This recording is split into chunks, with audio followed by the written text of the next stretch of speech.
რამდენიმე წუთში დაიწყება ჩვენი პარტნიორის ლიდერ ქალთა საზოგადოების ეგიდით მომზადებული რუბრიკა, რომელსაც ნათია შათირიშვილი წარუდგება.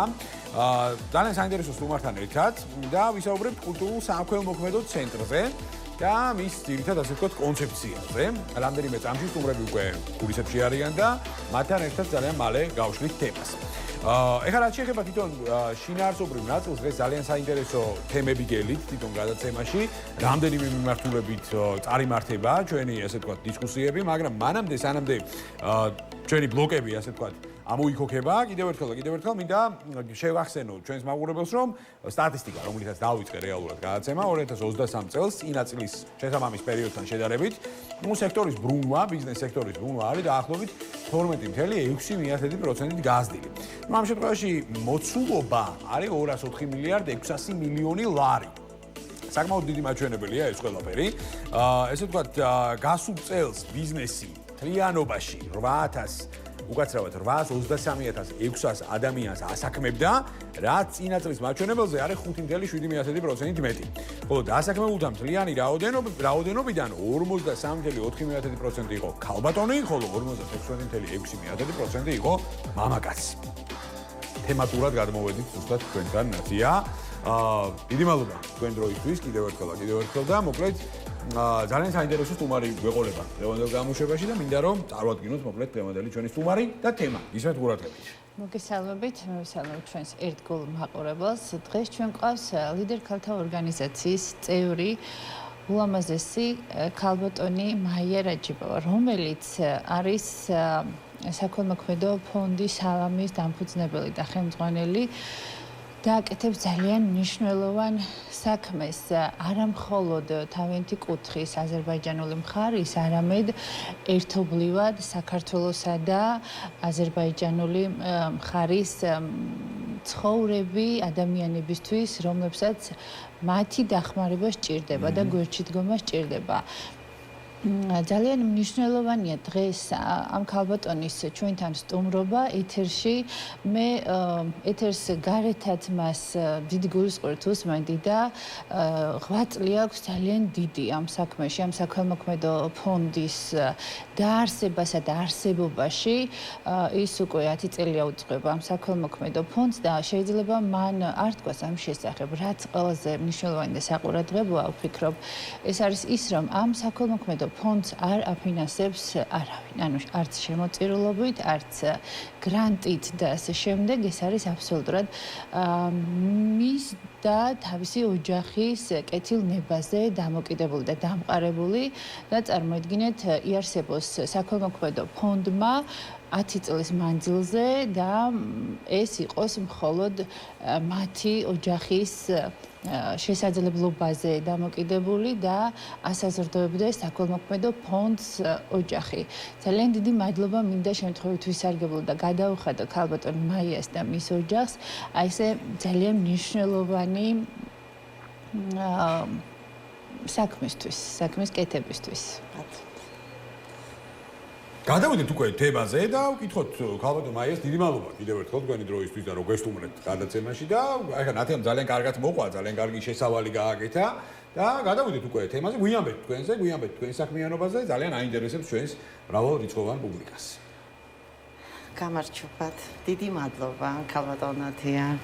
დღეს რო თქვენი სტუმარი ვარ, თქვენთან ერთად ვარ, მოგესალმებით ერთ ჩემ დიდგულიანი საქართველოს, რომელიც ძალიან მიყვარს. ჩვენი საქმე დაიწყო 10 წლის უფრო ადრე. მთლიანობაში 17 წელია. ის 7 წელი ჩუმად რაც ვაკეთებდი. ბოლოს ორგანიზაციის გახსნა, იმიტომ დავიფიქრდე, რომ ზოგი ადგილებზე ვერ მივდიოდი როგორც პროსტა უბრალო ადამიანი, ხო? უნდა იყოს რაღაცა ცნობა, ან ახსნა გამართება და რაღაცა და იმიტომ ოფიციალურად ყველაფერი ხო ჭირდებოდა და იმიტომ გავხსენი ოფიციალურად ეს ორგანიზაცია. სალამიც იმიტომ დავარკვიე, რომ აზერბაიჯანულადაც ქართულადაც სალამი არის სალამი და ძალიან მიყვარს ჩემი სამშობლო. იმითი რომ აი ძალიან ბევრი ქვეყნებში ვარ ნამყოფი, მადლობა ღმერთს და ეხლა ჩემი მშობლები ცხოვრობენ მოსკოვში. ჩემი დედამთილი და ჩემი ზოგი ცხოვრობენ აზერბაიჯანში.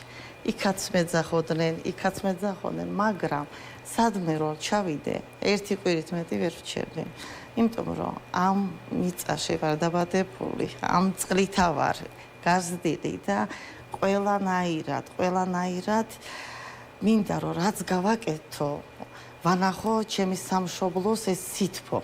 ყველგანა ვარ ნამყოფი, არ ვამბობ რომ ცუდი ქვეყნებია ან რაღაც არა, მაგრამ ყველგან არის ყურადღებას, კულტურას ვენთანხმებ ჩვენ მეზობელ ქვეყნებში, მაგრამ ჩვენი სიყვარული და ჩვენი ეს სტუმარის მიღება არსად არ არის.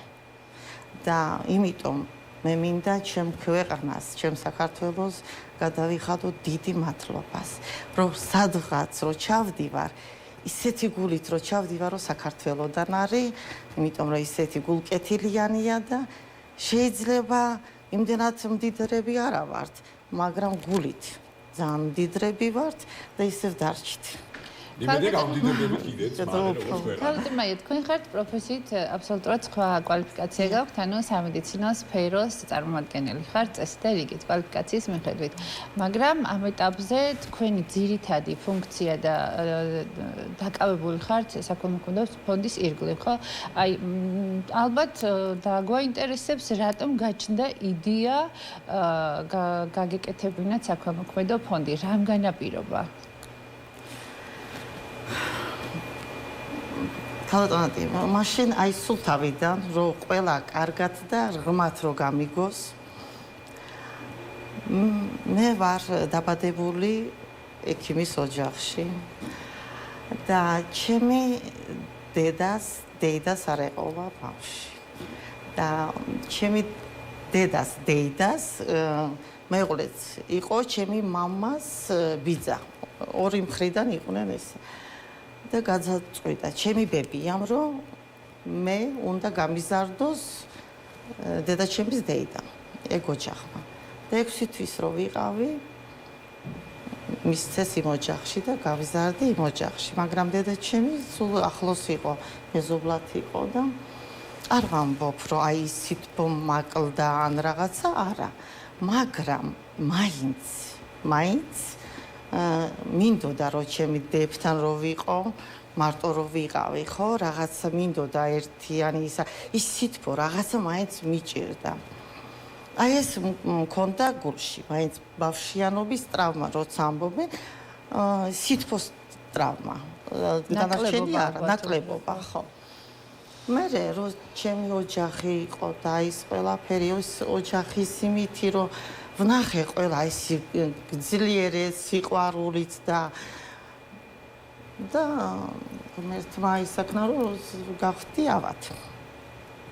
ავად რო გავხდი საავადმყოფოში რო ვიყავი კი არ მაინტერესებდა რომ ვინ რაც მომიტანს მაინტერესებდა სულ და ცრემლებით რომ იმ კარები ვინ გამხსნის და ვინ შემოვა ვისი ყურადღება იქნება ჩემსგან აი ეს სულ ვლოცულობდი ღმერთს რომ ღმერთო ვიყო ავად ვიყო მაგრამ ფეხზე რო ვიყო ჩემი ბავშვები მე თვითონ გავზარდო არ მინდა რომ ვიღაცა რო გაზარდოს აი ეგ მქონდა სულ სურვილი ჩემი მადლობა ღმერთს და სულ აი ვეთანხმოდი ღმერთთან როცა ვლოცულობდი რომ ფეხზე ავდგები საქმოქმედო საქმეებს გავაკეთებ ოღონდ ჩემ ოჯახთან ერთად ვიყო აი იქიდან მომივიდა ეს აზრი და ეხლა რომ მივდივარ იმ ოჯახებთან, იმ ბავშვებთან, აი მინდა რომ ის სითბო რომ გადავცე და აი ისინიც რომ ხედავენ, ზუსტად მაგას ხედავ რომ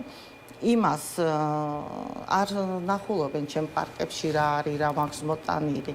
მე რომ მინახები რომ ჩემ მანქანა რომ მოდის და მე ვარ, უკვე სიყვარული და სითბო უკვე როცა ვხედავ, მე სავარ გახარებული.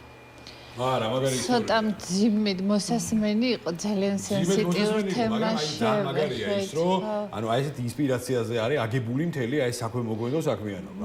აი ხო, აი მართლა ძალიან კარგი მოსასმენი. მე ყოველთვის ვამბობ, რომ ყველა ჩვენი ჯვარი გვაქვს მეთქი სატარებელი და აი ქალბატონ მაიას შემთხვევაში მე მგონი ეს არის, რასაც თქვენ მოწოდებით ქველმოქმედება და არა დადგმული სპექტაკლები.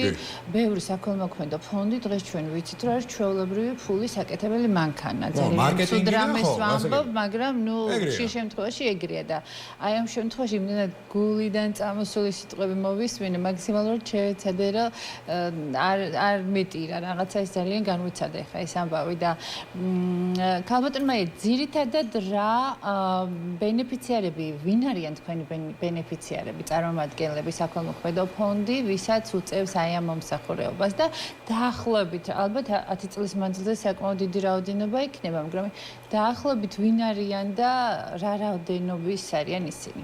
ეს ორგანიზაცია მე რო გავხსენი, იყო ჩემი ბავშვები და მე თვითონ და ჩემი დაქალი, აი ესე გავხსენით ეს ორგანიზაცია. მე ისეთი ყურადღება იყო და ისეთი აი ამ საქმეზე ისეთი სიყვარული გამოჩნდა, რომ ყველა ახალგაზრდა მოდიოდა, რომ ჩვენს გვინდა თქვენი წევრი რო გახდეთ.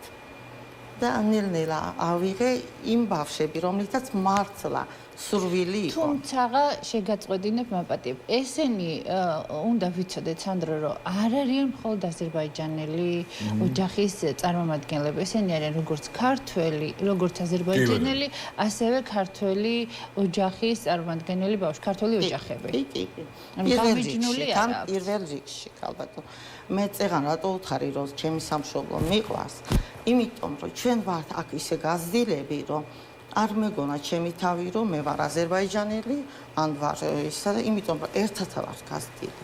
და ჩემთვის როცა შემოდის ქართველი ბავშვი, უფრო მიხარია, რომ აი ისეთი იმედი აქვს ჩემზე და შემოვიდა და მოვიდა. ეს მეტად მიყვარს და ძალიან ბევრი ურთიერთობა. ძალიან მაგარი ისტორია აქვს ქალბატონ მაიას და აი მართლა მიხარია, რომ ერთგვარად აი ხა თქვენს რუბრიკაში, აი მათ შორის აი საქველმოქმედო საქმიანობის, აი მართლა ჭეშმარიტი კალაპოტიც ვიპოვეთ. ერთგვარად აი როგორი უნდა იყოს მართლა ჭეშმარიტი საქველმოქმედო საქმიანობა. ხა დარწმუნებული ვარ, რომ აქ კომერციული კომპონენტები ხარ, კომერციული კომპონენტების გარშე წარმოუდგენელი ჩვენ ცხოვრება, მაგრამ კიდევ ერთხელ ვიძახი ხა, აქ არის ძალიან მიზერული, იმიტომ რომ თავიდან მომდე ემოციებზე და ისტორიაზე აგებული კომპონენტია.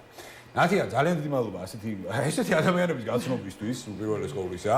და ნუ ახლა მე ავიც შემიძლია დაუსრულებად ვისაუბრო თქვენ სტუმრებზე და რუბრიკებზე და აი ერთ-ერთი ძალიან კარგი თვალსაჩინო მაგალითი იყო დღესაც. ძალიან დიდი მადლობა მაია რაჯაბოვას, რომელიც კულტურულ საქველმოქმედო ცენტრის სალამის დამფუძნებელი არის და სახელით ძალიან სახასიათოა, მინდა ვთქვა. წარმატებებს გისურვებთ და თქვენთვის ჩვენი სტუდიის გარე ყოველთვის ღია. ნათია, ავიც, აღფრთოვანებას ვერ ვალავ.